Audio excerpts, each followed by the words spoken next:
So, comparing Formula One to other sports, how do you think the sport compares from a business and management point?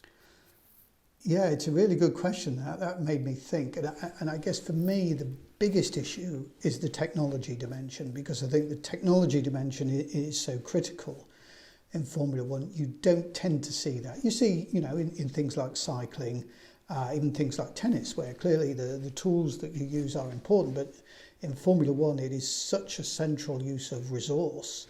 And that's what makes it different. So for me, it's the technology and the human side working together. And that's what I think makes it so powerful for other organisations to learn from, because many organisations are dealing with these kind of issues. So it's, in our book, we have the quote from Frank Williams, who had this lovely line, for 2 hours on a Sunday, it's a sport. The rest of the time, it's business. Because you've got to raise the funding, to pay for the research. You're not just working on developing your car in the current year, you're also working on the car that you're going to race the following year. So there are all these parallel research and development activities that have to be funded and people have to focus on. So I think that's what makes it very different. And it's always had this duality between, is it about technology, is it about entertainment? And that argument still goes on today. And of course, fundamentally, it has to be about entertainment, because if people don't watch it, it won't generate the revenues it needs, and it won't be as interesting, as exciting. So you've got to have the entertainment piece there. But for me, the technology underneath it is a critical part of that. You're listening to the Mission Makers Show, a podcast that inspires humans to get into the mindset of success. My name's Farah Nanji, and I'm the founder of a business in the motorsports industry that explores leadership lessons from things like Formula One. I'm also a DJ and music producer in the underground electronic scene, and a public speaker on key topics like resilience, building high-performance teams, overcoming learning difficulties, and stimulating creativity. And to tie it all together, I love writing thought-provoking content as a journalist for these industries which are so unique in themselves. On this show, I'm sitting down with some of the most inspiring and driven people I've met around the world to talk about their processes, their failures, the lessons they've learned, and how they are truly making an impact for this world.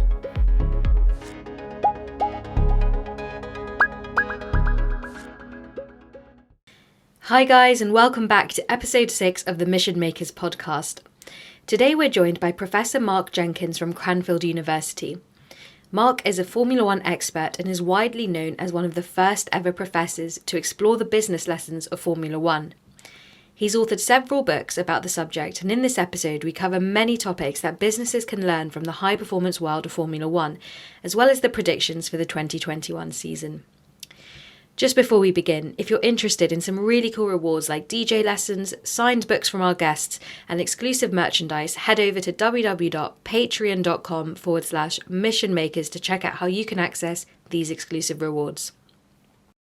Hi Mark, thanks so much for joining us today. How are you doing? Very good, thanks. Very good.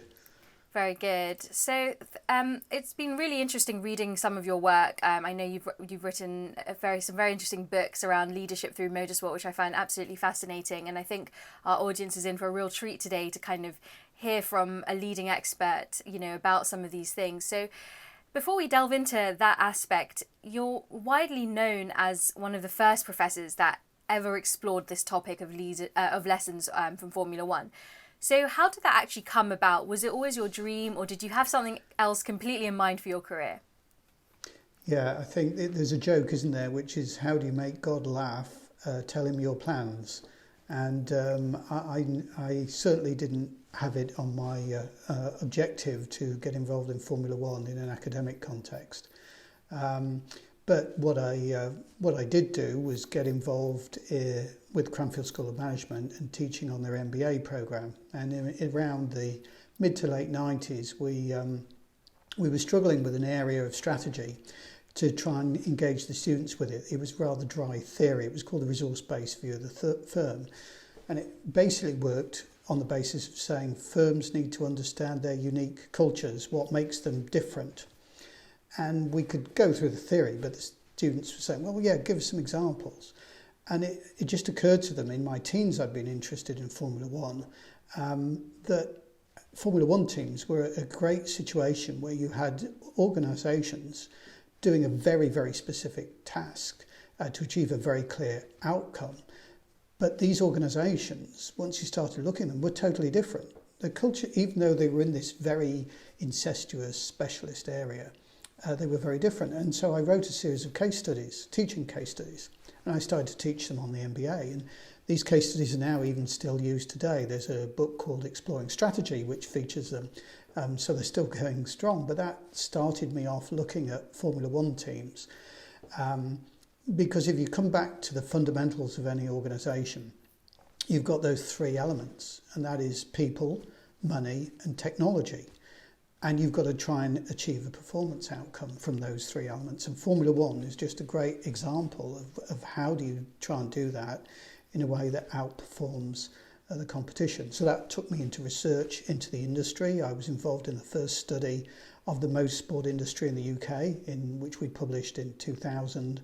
And then, in relation to the work you're doing, I got involved in actually working with organisations outside Formula One to help them improve their practice through looking at what goes on in Formula One teams and says, well, how can they learn from this? That's fantastic. And how exciting to use Formula One as a vehicle to transmit some of those lessons. I always think life's too boring to spend it looking at boring subjects. So my philosophy is to keep it interesting. So I'm glad I managed to do that. Definitely, I 100% echo those sentiments. So, following your time when you were a student at Huddersfield, did you ever think you would be in that lecturer's position yourself? And do you kind of reflect back and think about your experiences when you were studying? And does that kind of play a role in how you might structure your lessons? Yeah, I never thought that I'd be, at the front of the class doing the lectures. That never occurred to me. It wasn't what I was interested in doing, certainly at that stage. But I guess there were some really great lecturers. There were also some rather bad ones. And I remember a number where they would just simply read a chapter out of a textbook. We'd all arrive and they'd just... And so I thought, well, this is rubbish.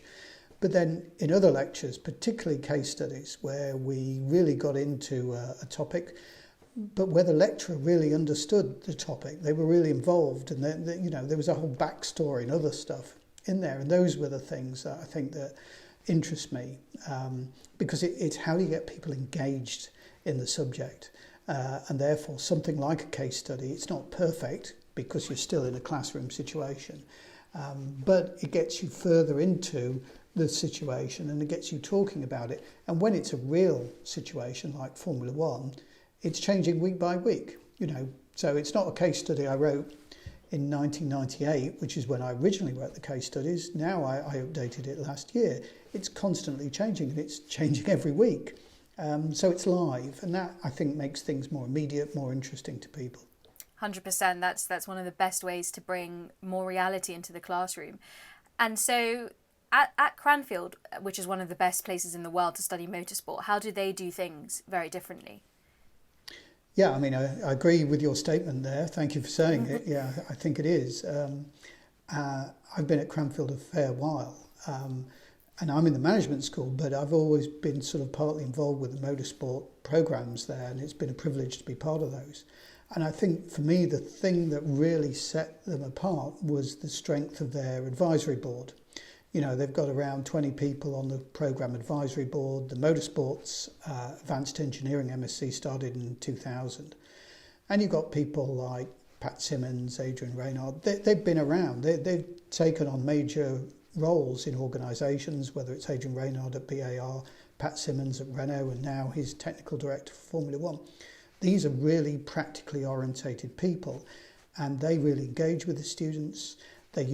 Students go out and do a lot of projects, which is, a real feat when you consider the secrecy involved around some of these things.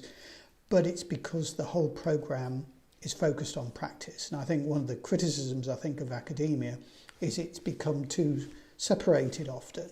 And for me, the only value of theory is it can help you with practical problems.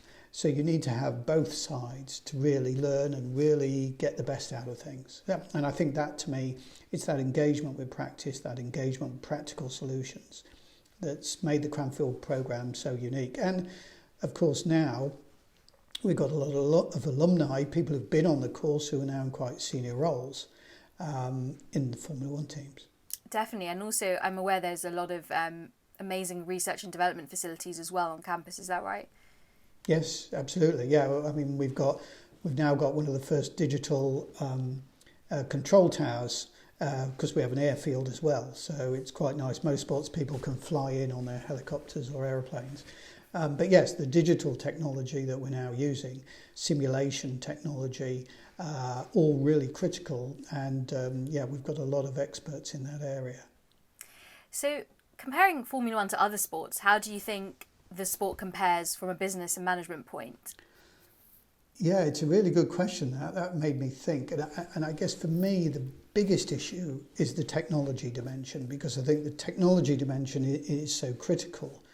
In Formula One, you don't tend to see that. You see, in things like cycling, even things like tennis, where clearly the tools that you use are important, but in Formula One, it is such a central use of resource, and that's what makes it different. So for me, it's the technology and the human side working together, and that's what I think makes it so powerful for other organisations to learn from, because many organisations are dealing with these kind of issues. So it's I mean, in our book, we have the quote from Frank Williams, who had this lovely line, for 2 hours on a Sunday, it's a sport, the rest of the time it's business.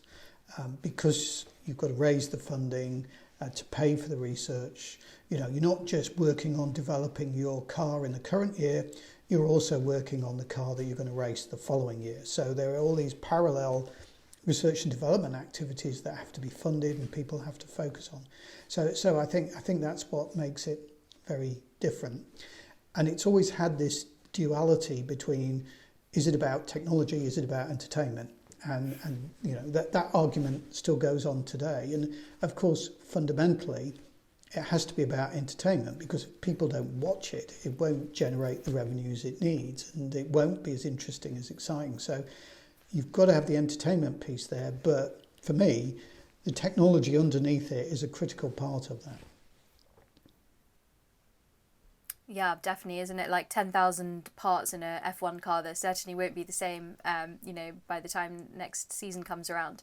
So it's fascinating, the constant adaptation and the innovation in technology definitely, stands it out from other sports.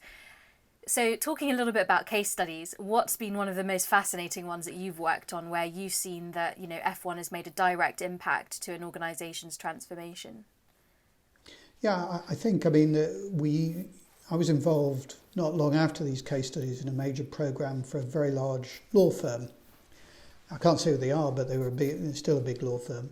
And they had this problem that they were merging an English and a German operation. And you see the timing. This was around 1999, and we had Michael Schumacher sort of leading Ferrari at that time. And they tried all kinds of management development, which hadn't worked, because lawyers, probably rightly see the law as the most important knowledge, and all this management training rubbish was just not relevant to them. And so they were trying to find a sort of vehicle to engage people, make them think, and really help them learn.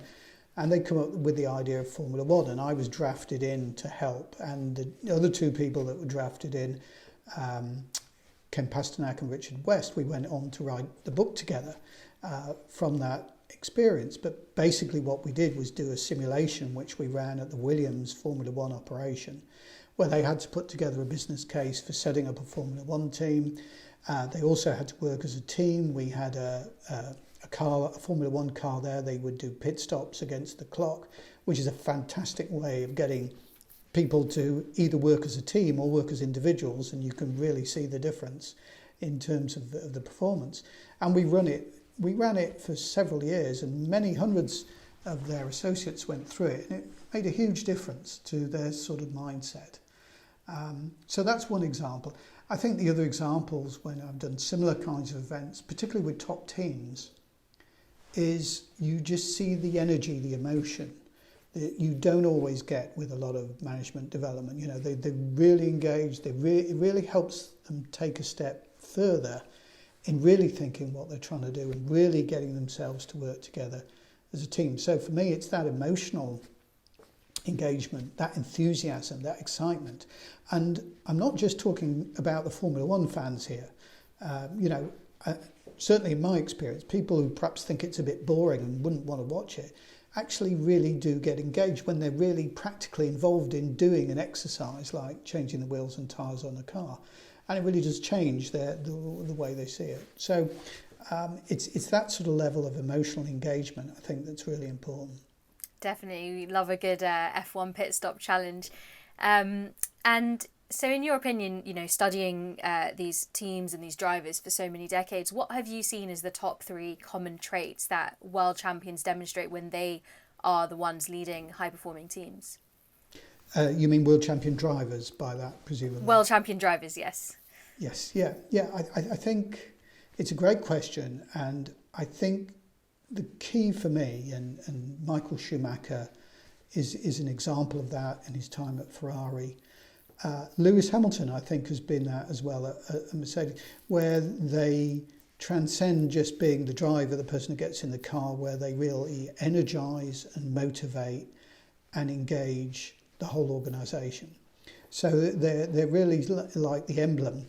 And as drivers, they recognise they are only as good as the people around them, and therefore that they focus far more on it being a team. Of course, drivers are a bit different. They're a sort of because it's the drivers we like to watch. That's what we want to see. The drivers overtaking each other. So there is also that sort of tension even within a team.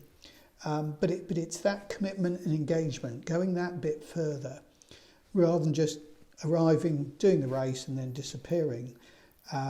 You see stories of those drivers just going that bit further to engage and doing that bit more. I mean, I don't know if you saw Carlos Sainz the other day was on a test for Ferrari, and there were a small group of fans had turned up at the test track, sort of watching him in the distance. And then next thing they know, the fire truck's coming around, and out gets Carlos Sainz and has a chat with him. And it's those sort of little things of humility, engagement that I think really help build that team. And I think we've seen that a number of times. Even if you go back further, Jackie Stewart's role at Tyrrell, where he and Ken Tyrrell and the whole team were just working together to create an amazing level of performance. Well, you read my mind there, because when you were talking about, drivers that go that extra mile, immediately Carlos came to my mind, because also he was quite, he shared a lot that he moved, when he was with McLaren, that he moved to Woking to be within a couple of miles distance to the team, and all of those things. So I definitely agree. And actually just talking about, the emotional aspect of the sport and the entertainment, I do have to ask you, what did you think of Drive to Survive? Do you think it was an accurate reflection? Yeah, I think what was great about Drive to Survive, it gave us a different insight. Is it an accurate reflection? It's part of the story, yes. I mean, it's television as well, but people like Gunther Steiner, and that who really sort of came out really strongly in those sort of, in those series. I think it's great that we see this other side and this sort of dynamic that's going on. So I don't think it's the whole story, but it's another part of the story, and I think it's great viewing as well. Well, by the time this episode comes out on Mission Makers, Drive to Survive will have been released, so I'm sure we'll be very interested about season 3 coming in. Lots of interesting ones about COVID and how I'm sure there's so much from last season to kind of catch up on. On the topic of drivers, I know that in your book, Performance at the Limit, Niki Lauda wrote the foreword. And you've spoken in the past about how business savvy he was. So tell me a little bit more about that. Yeah, I think he's an amazing character. Sadly no longer with us. But he, I think for me, the thing that came over, and we had an interview with him at the Belgian Grand Prix, for the 3rd edition of the book, and that's when he agreed to write the foreword and everything. He's a very straightforward guy. There's no airs or graces, but he really does care. He really cares about the people, and there's a really good book by Maurice Hamilton. I think it's just called Niki, that came out last year, And to me, one of the really different sides of Niki Lauda you see is the whole story of the air crash.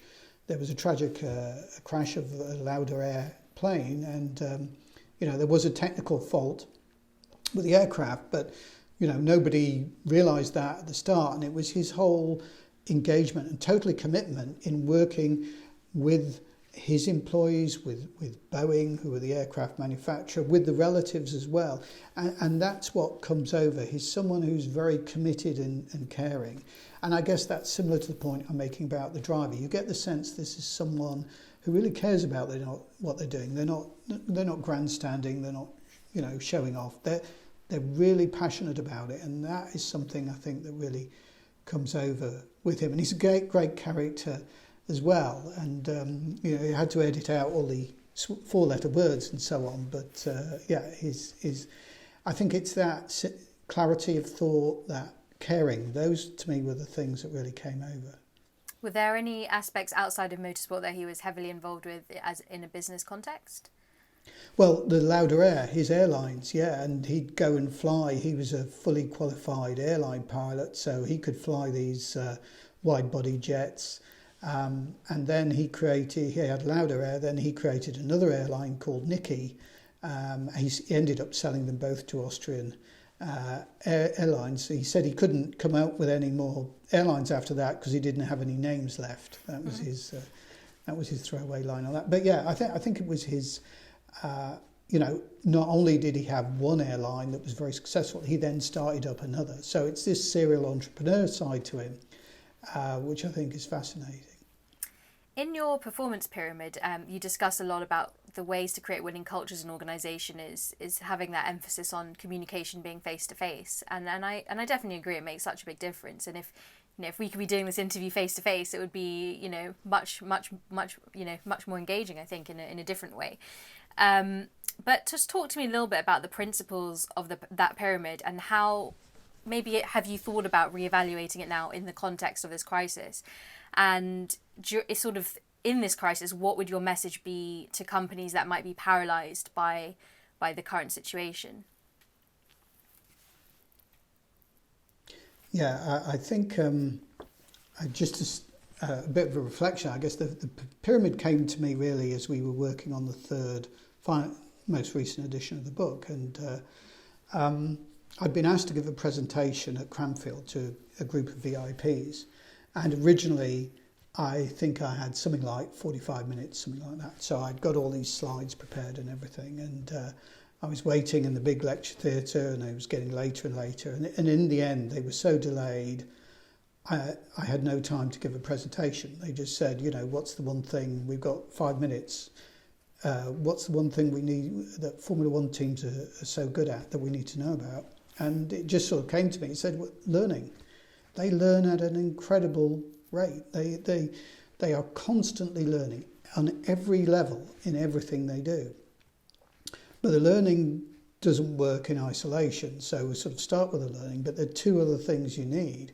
One is you need a focus. You need the top of the pyramid, which is to say, what is it we're learning to do? Well, in a Formula One team, you might say that's obvious, but not always. Often when a team's, what are Aston Martin looking to do in 2021?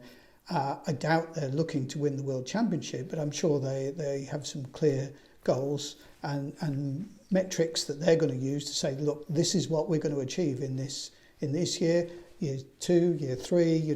We've got some idea of what we're trying to achieve. So you need focus, and the other thing, as you mentioned, is culture. You need the right culture, because you won't learn if the culture isn't supportive of learning. It's very easy to destroy learning in an organisation through blame, through repressive systems. All you've got to ask yourself is, how does someone get on in this organisation?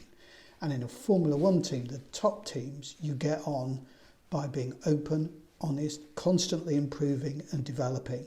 And those are the things they look for, because that's the culture that feeds the success. So I think, point number one is, I think that those three ideas of the pyramid are just as valid today as they were a few years ago. I think the challenge is the way in which you do that. Because, on Zoom, we're sort of more disconnected, teams are more fragmented, you don't get those little touch points to the same extent, certainly in the current situation. So I think the managerial challenge is, how do you replace those? How do you get those little conversations? How do you build that sense of honesty, of learning, picking up those little things that you wouldn't normally pick up? You would normally pick up if you or I in the same room. Just perhaps, you seem a bit down or something like that.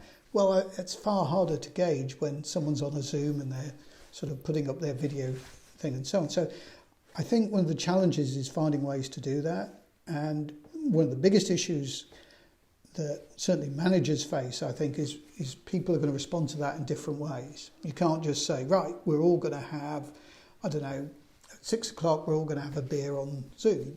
That might not work for everyone. Some people might have childcare responsibility, they may have other things. So I think the problem is more complex. It requires a lot of thought and energy to make sure that you're constantly building those connections and having those opportunities to share with people in the organisation that allows them to ask questions, allows you to explain things. So I think those kind of loops are really where people have got to focus, because we don't have that same physical closeness that we had pre-pandemic. And, it's unclear as to when we're actually, if we ever do get back to that same level of intimacy that we had before. Definitely. Has this period made you think about whether you should do another edition of the book? No, it hasn't actually. I think my view of the book is the book has been great. It's got as far as I think we'd like to take it. There may be other books. I've been thinking about doing something on culture more specifically, but I haven't got round to that yet. I don't know if I will. But there are other things. There's a lot of interesting things in Formula One and motorsports. But I think the other angle on this is this whole digital simulation aspect, which is clearly getting very important in Formula One, but also in the way organisations are going to be managing and relating to people. So I think there are some interesting issues in there, which I think will sort of come to the fore more in the future. Definitely. So thinking about teams like Ferrari and Williams, which unfortunately didn't perform as well on the grid last year, and there is two very interesting things about that, because Ferrari has a lot more money than Williams at that point, and it's clear that one could argue, well, is it only money, because it can't just be that. So where do you think the organisational failures were for those two teams? Yeah, I think the money one is always really interesting, because people say to me, well, it's all about money, isn't it? The teams with the most money win. No, actually, if you actually look, exactly as you say, sometimes too much money can be a problem, because where do you decide where you're going to spend it? Toyota famously put billions of dollars into Formula One in the early 2000s, and after 9 years pulled out without winning a single race. So money is part of the equation, as I say, but you've got the people and technology, and it's how you get all that to work. Ferrari go through these phases, and for me it's very much around the management, the clarity. You could see in the Schumacher years, it wasn't just about Schumacher. Jean Todt was pivotal in creating the right kind of culture, the right kind of management style for the organisation, and cutting through a lot of the bureaucracy. And I think they've struggled ever since to get that same clarity, partly because, as we know, history tells us firms only really change radically when things are going really badly, really dreadful. And Ferrari in the 80s, early 90s were going through a terrible period. At the moment, they're sort of pottering along around the cusp. It's not dreadful, but it's not great either. It's not, as you say, what they should be doing given their history, given their resources. So I think there are management issues. I think, Matteo Binotto is a lovely guy. He was a great technical director, but when you give someone this wider responsibility, you're losing that technical skill, and someone's trying to get into a different role, which in Ferrari is a hugely demanding political role, a sort of senior team principal role. So and then there's also the question about how much these people are protected by Ferrari themselves, by the shareholders and so on, and how much interfering goes on. So I think Ferrari's that has been a problem of feast and too much resource and trying to get through to the clarity of what they're really about. I think with Williams, if you look back, really you can sow the seeds from when they lost Patrick Head. Patrick Head and Frank Williams were this supreme partnership of a technical brilliance and a sort of managerial financial brilliance, and they worked together as that team. Whereas since then, there have been some flashes, when Pat Simmons was with Williams, they were pretty successful, but they've sort of lost that technical direction in terms of really getting that to work with the car. They've had Mercedes engines, so there should be no excuse really when you look at what Racing Point have done with Mercedes powers. They have been supremely successful at working with a low budget. Now they're Aston Martin, they're getting a bigger budget, and that's not necessarily all good news, because it potentially challenges that old culture, its change and new positions, new people, new jobs. How does that all work? So how that's going to work, I think, is also another question. But I think, and that to me is the fascination. Ferrari, Williams, Aston Martin, different organisations, different histories, different cultures, different challenges. And it's going to be really interesting to see how they play out in the next few years. Definitely. Do you think Racing Point is a great classic example of something that you've spoken about in the past, about imitation instead of innovation to outperform?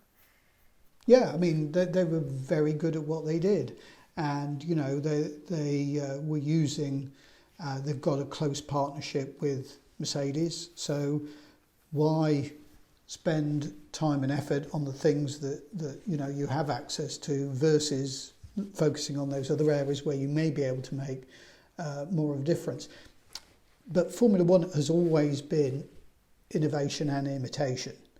Both of those things always going on. You've got to find the best ideas if someone else has got them. You've got to work out what it is, how it works, and you've got to try it.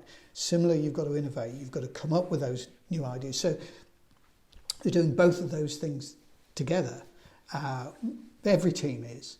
Now, as you get further back down the grid, where you've got, in the past, we had a team like Minardi who would never look to win or anything. They were just pleased to be part making up the numbers.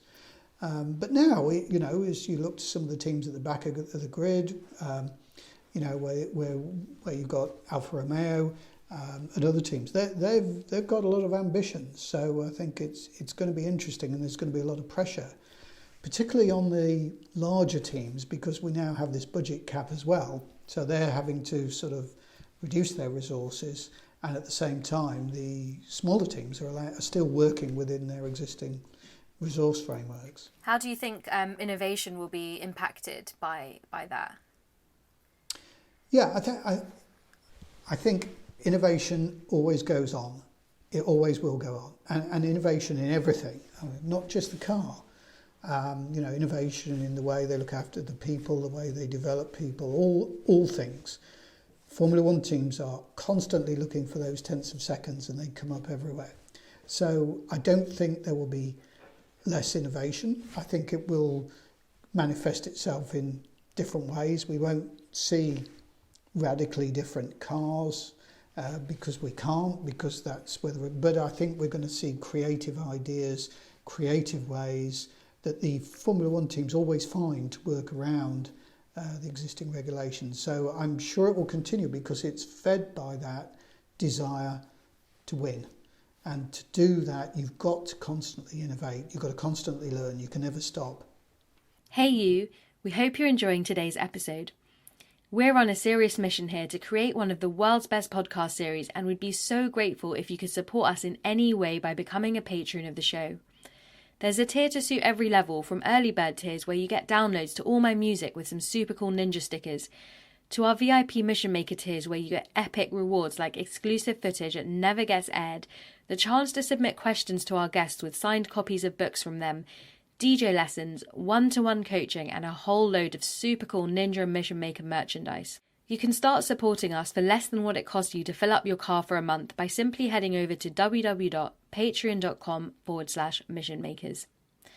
Thanks for listening, and I hope you enjoy the rest of the show. Do you think that, now this might be a bit of a controversial topic, but do you think that and just to give a bit of context actually, I do know that, and I think it was, widely kind of publicised that a lot of F1 teams, when the crisis first started beginning, were quite crucial in some parts of the innovations that happened in dealing with some of the crises.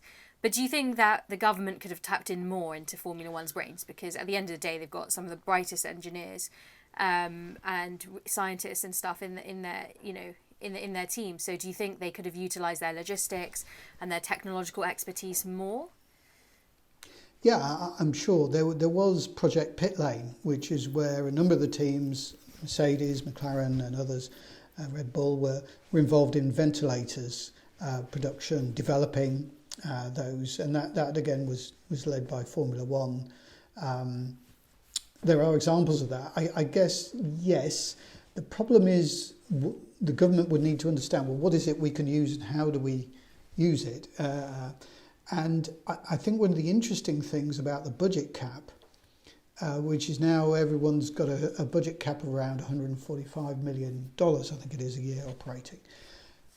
They are not wanting to get rid of people. So they are going to find other projects, other initiatives for these incredibly bright, driven people to get involved with, which won't be around the Formula One team, but will be around, some of these issues around medicine, medical care, around logistics, as you said, because that is a really critical area. So I guess for me, a more natural way, a more evolutionary way is that I think we will see some of the teams who've been less involved in the tech transfer. Teams like McLaren and Williams have, and they've had spin-off businesses where Williams sold those off. But I think Mercedes and Red Bull will get more involved, and Ferrari, in some of these other initiatives that hopefully will have far more wider impact and benefit to humanity as a whole. Absolutely, yeah, because for sure, as we've seen, the Formula One teams have so much more of an impact than just within the bubble of motorsport. Talking about sort of diversity, and we're still here, 2021. We still don't have female Formula One drivers. So what do you think are the top 3 things that the sport needs to do to create more of an equal playing field in this dimension?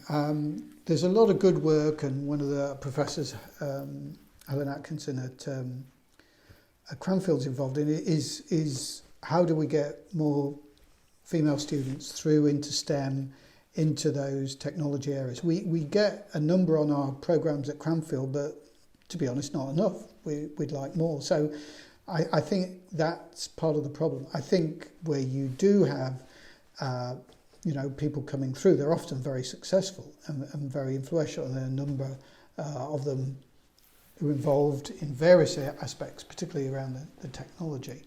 But I think that's where it needs to start, needs to come through in terms of STEM.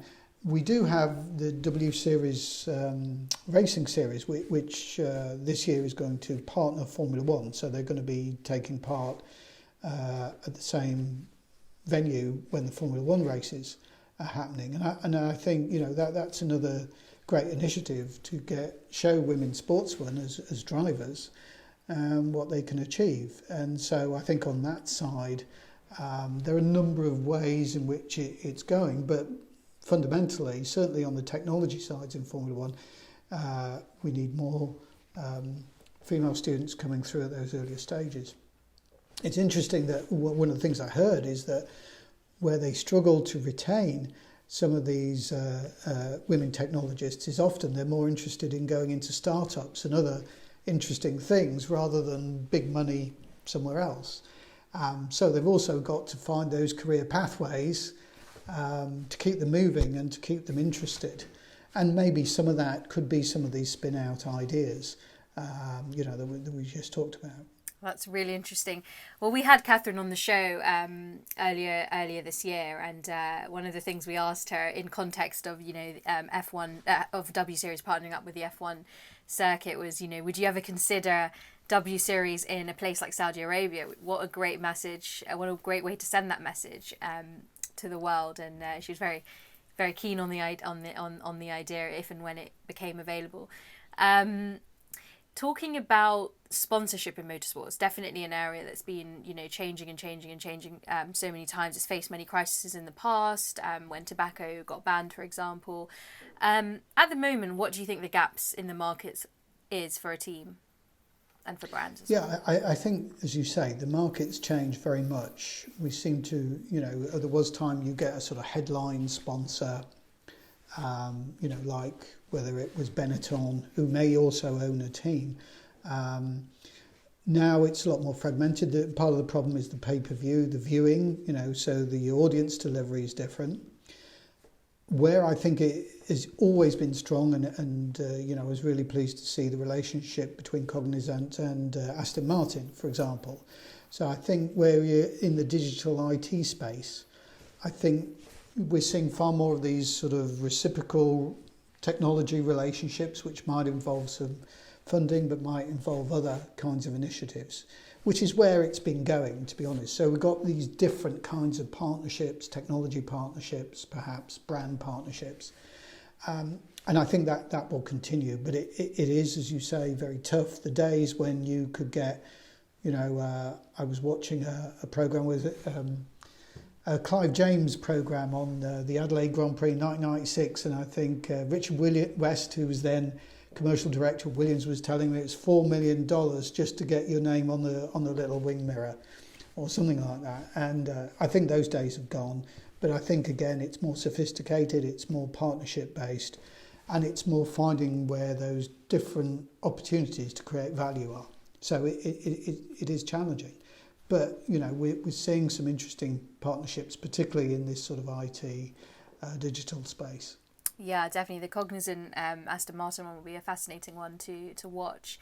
And just the final question now on motorsports before we switch gears a little bit.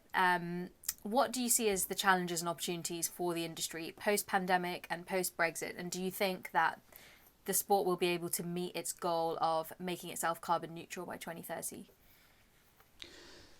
Yeah, I mean, the opportunities, firstly, I think it's been really interesting that Liberty Media and their new ownership really have built up the esports angle.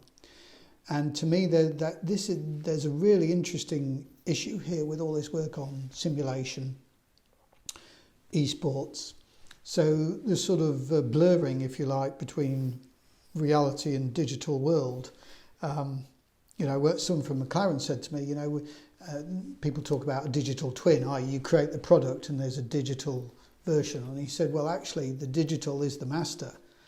The physical car lags the digital one because we're constantly developing and exploiting that.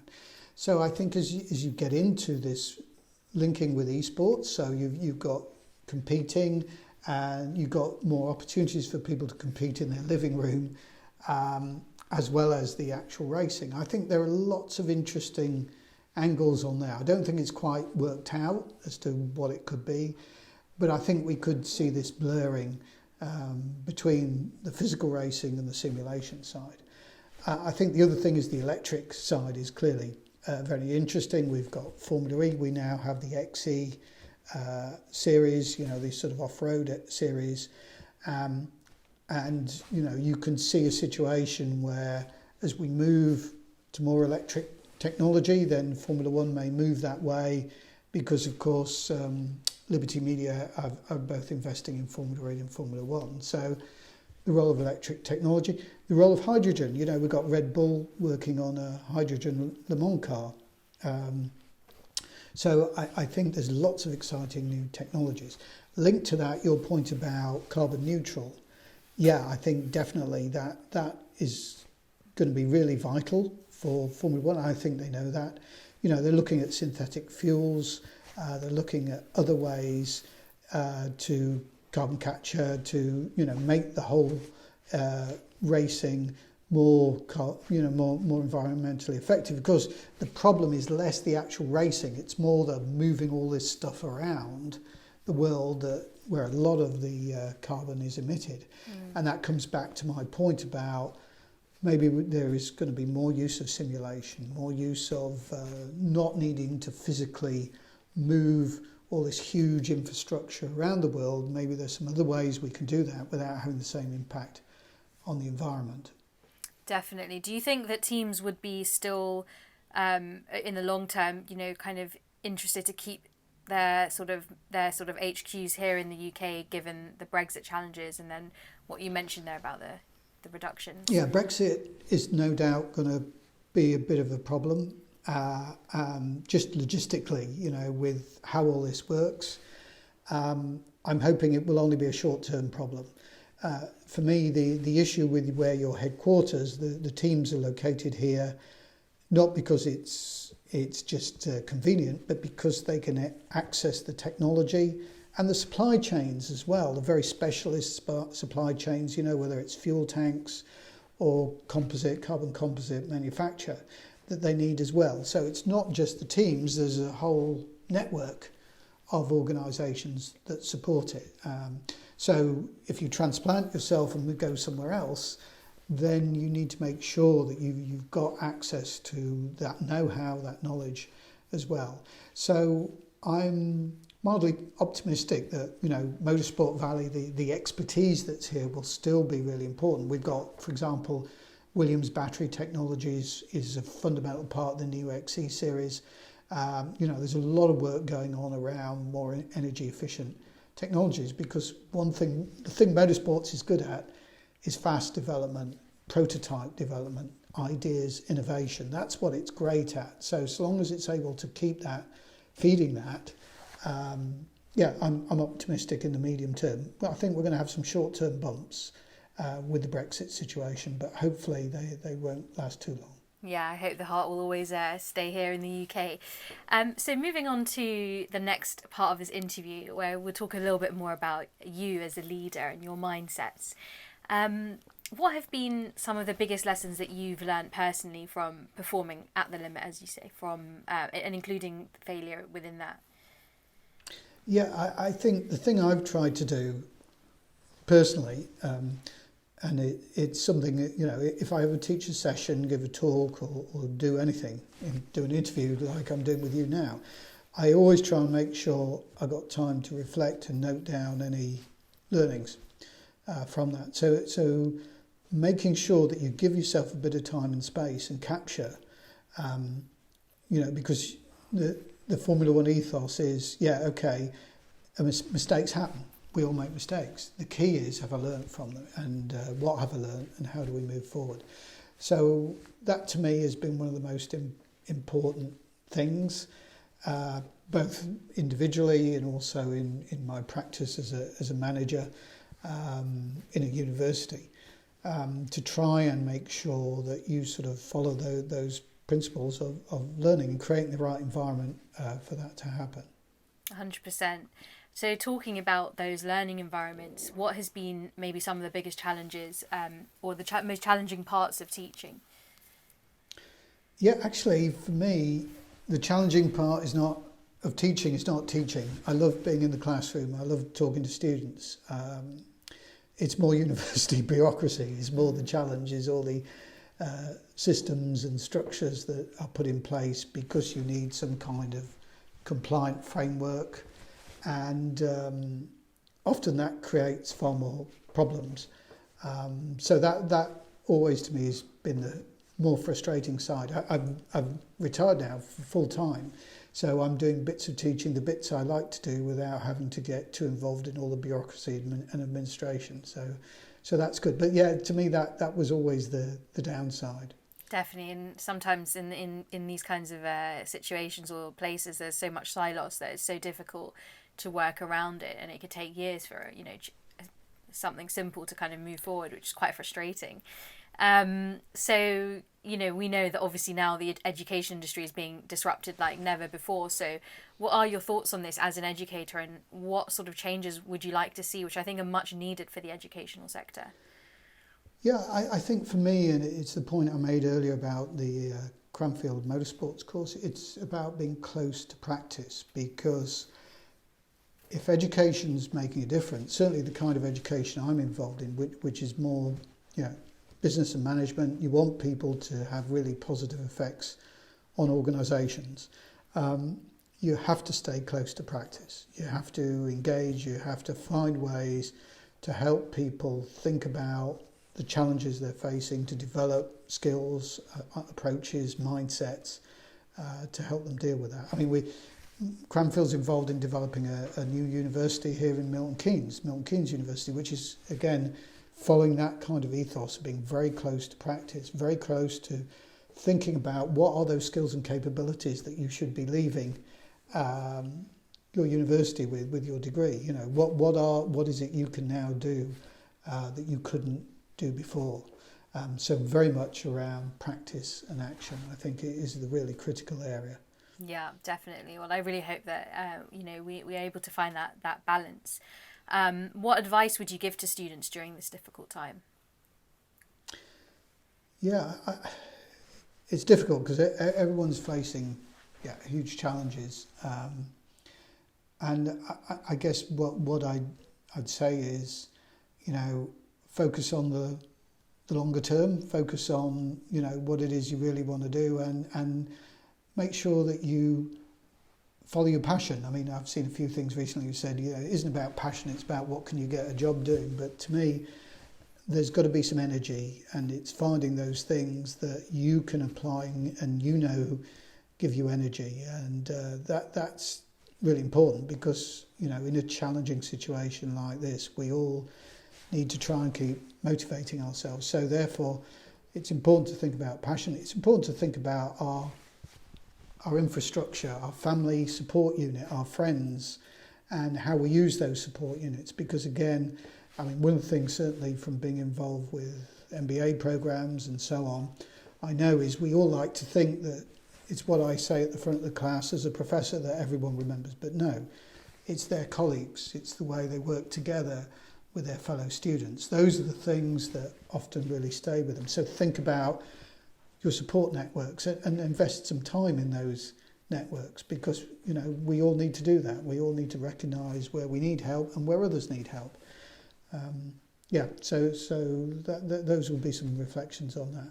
That's fantastic advice, and similarly echoed by Catherine as well, who shared with us that it took a village, and it still takes that level to get W Series off the ground. And your networks are so vital, and also I think that a successful career, hopefully spans decades, but it is a marathon, and you'll just in the beginning you might have a lot of energy towards it, but as you progress through life, if the passion isn't there, and all of the other parts of life that come with as we grow, will kind of just fade that desire and that energy towards what you bring to your own organisation or someone else's. And it's not authentic then to serve others if you're not passionate about it in itself, right? Yep. So what does winning look like for you now? You're in this new phase of your trajectory with retirement, and so what does that look like for you? Yeah, I mean, winning for me is getting up and feeling, I've got things I want to do, and I've always been sort of looking forward rather than looking back, and it's sort of keeping that energy going, finding useful things. I'm still working on one or two projects. I've still got one or two papers that we're finalising. I've got a few doctoral students as well, and those to me are the nice things, the enjoyable things, as well as family, friends, going for walks, getting outside is, all those things are good, and having some choices about where you can spend your time, I think, are the sort of things I'm valuing at the moment. Definitely. I'm an avid lover of making sure I get those steps in. Try to get the 10,000, but it's maybe sometimes not so realistic with it. But what would you? I mean, you're in the heart of the Motorsport Valley. I mean, you must have been on some amazing trails. So, are there any ones in particular that you've kind of been on here in England that you would recommend? Well, not Motorsport Valley, because one of my ideas, and actually we sort of developed something for a paper I'm working on with a colleague at City University, two colleagues at City University, which is a map of Motorsport Valley, historic map, because I think there's some great things, things like the Tyrrell Woodyard, and where John Surtees had his little R&D operation, where the Ford GT40 was developed in Slough on an industrial park. But they're not nice places necessarily to walk around in that regard. But yeah, I mean, I'm lucky here. We're on the Greensand Ridge, so there's lots of nice walks in Bedfordshire, but also down on the Thames footpath around there, because of course it's to the west of London. So a lot of Motorsport Valley down there and towards Bristol, which is the areas where it originally sort of evolved from Bristol, London. Silverstone is the sort of triangle that sort of borders Motorsport Valley. Great. We'll have to take you up on some of those suggestions when it's safe to do so. So moving into our Q&A, we've got a couple of our listeners who've sent in some questions for you, Mark. So number one, what would be your predictions for the current F1 2021 season? Yeah, I think because not a lot is going to change. They're going to be using some of the 2020 cars. We know, I think, where the drivers are going to be. So I think it would be, I wouldn't want to bet against Mercedes and Lewis Hamilton. But I do think Red Bull are going to be a lot stronger because we have an engine freeze. So that's potentially an area where Mercedes have been stronger. I think with Sergio Perez, they've got somebody who will keep Max Verstappen on his toes and he's got great racecraft, and I'm sure that Red Bull will be stronger this year. I think McLaren will be as well. Be interested to see with Ricciardo. But yeah, I think it will be Mercedes and Red Bull pretty close. But I'll still go for Lewis and Mercedes, I think, at the end of the day. Definitely. Well, thanks. Assuming they sort the contract out, of course. Yeah. Well, by the time this interview airs, we will have only known whether he's in the team or not. But of course, we will remember that we're recording this interview in February, and the contract still hasn't been signed. So that is definitely quite interesting. But thanks to Ali for that question. And then the next question comes in from Jess, and the clue might be on the wall there where you are. But what's your favourite race to attend? Not that one, actually. Okay. I think Silverstone's a historic one, but the two as historic, would be Spa and Monza. Really historic, fast racetracks where you've got that sense of the history and evolution of Formula One very much in those places. I mean, Monaco is a bit of an anachronism. It's sort of symbolic in a lot of ways, but I think Spa and Monza, with Silverstone as well, of course, would be the ones I'd go for. Nice. Well, he's got the Monaco, a picture of Monaco up on there behind him for people who aren't watching this video, which is why we clocked onto that. But fair enough. Yeah, those tracks are amazingly historical and just such an incredible environment to experience for sure. So final part of our interview is our quickfire round. We've got 60 seconds for each question, a maximum. And so we'll just begin. So. Very interestingly, I know that you once held a position as an advisor to the Institute for the Masters of Wine. Very interesting thing. I'm very curious, what wine do you think pairs best while watching the Grand Prix on a Sunday afternoon? Yeah, I think I'd go for a nice Malbec myself, yeah. And it's historic because the Argentinian racers were, Fangio, Froland, Gonzalez were great racers. Sadly, we don't have any Argentinians with us at the moment in Formula One, but I'd have a glass of Malbec in respect for that. I think that's what I'd go for. Fantastic. A Malbec for Fangio, why not? On a scale of 1 to 10, how good of a driver are you? You'd probably better ask my wife, and she'd probably say not very good. I'd say 5 or 6. Yeah, I wouldn't say I'm brilliant, but I'm not too bad. By that, do you mean a driver in traffic or a racing driver? A racing driver, of course. Racing driver. Yeah, I did come third in a karting, but yeah, I'm not an accomplished racing driver. I'm better off watching than I am driving, I think. Fair enough. Well, thanks for the honesty there. Very easy to say 10, of course, in the context of motorsports. What was your first ever car? Yes, well, my first ever car was a Riley Kestrel, which is it's a sort of old British Motor Company BMC 1100cc. It was like a sort of slightly larger version of the Mini, but it had a Riley badge, and I've still got the Riley badge somewhere. But that was the first car. I took it to bits, unfortunately, and wasn't too successful in putting it back together again. But that was the first car I had. Okay, nice. What are you currently reading, if you're reading anything at all? Yeah, if you'd asked me last week, I would have said Life at the Limit by Sid Watkins, which is one of my favourite Formula One books of all time. It's really great insight. I'm actually reading Gandhi's autobiography, started this week. I'd read it quite a lot of years ago, but reading again, and I guess anyone interested in leadership, it's a fascinating book, is, as you would expect, very self-effacing, very honest, about all his failings, so I'm enjoying that. Nice. And lastly, what's the best thing that's happened to you this month?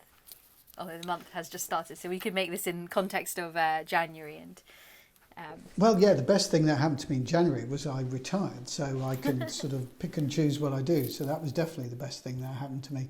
Yeah, I think for me now, in the current situation, that I'm able to get out and walk in some lovely woodland. We've got some nice, as you say, trails, parks here. And that's a revelation. It's great for your thinking, great to clear your head, particularly if you're chewing over a few problems or issues. But that to me is such a pleasure. Definitely. So that's such a great privilege every day, really, to be able to get out and go for a walk, because I know not everyone can do that in the current situation. No, definitely. Well, Mark, thank you so much for for joining us today on Mission Makers. It's been an absolute pleasure, and so much amazing takeaways I hope our audience will take away from this episode. Well, thank you for having me. It's been a real pleasure. Great questions, Farah. Thank you so much. Take care.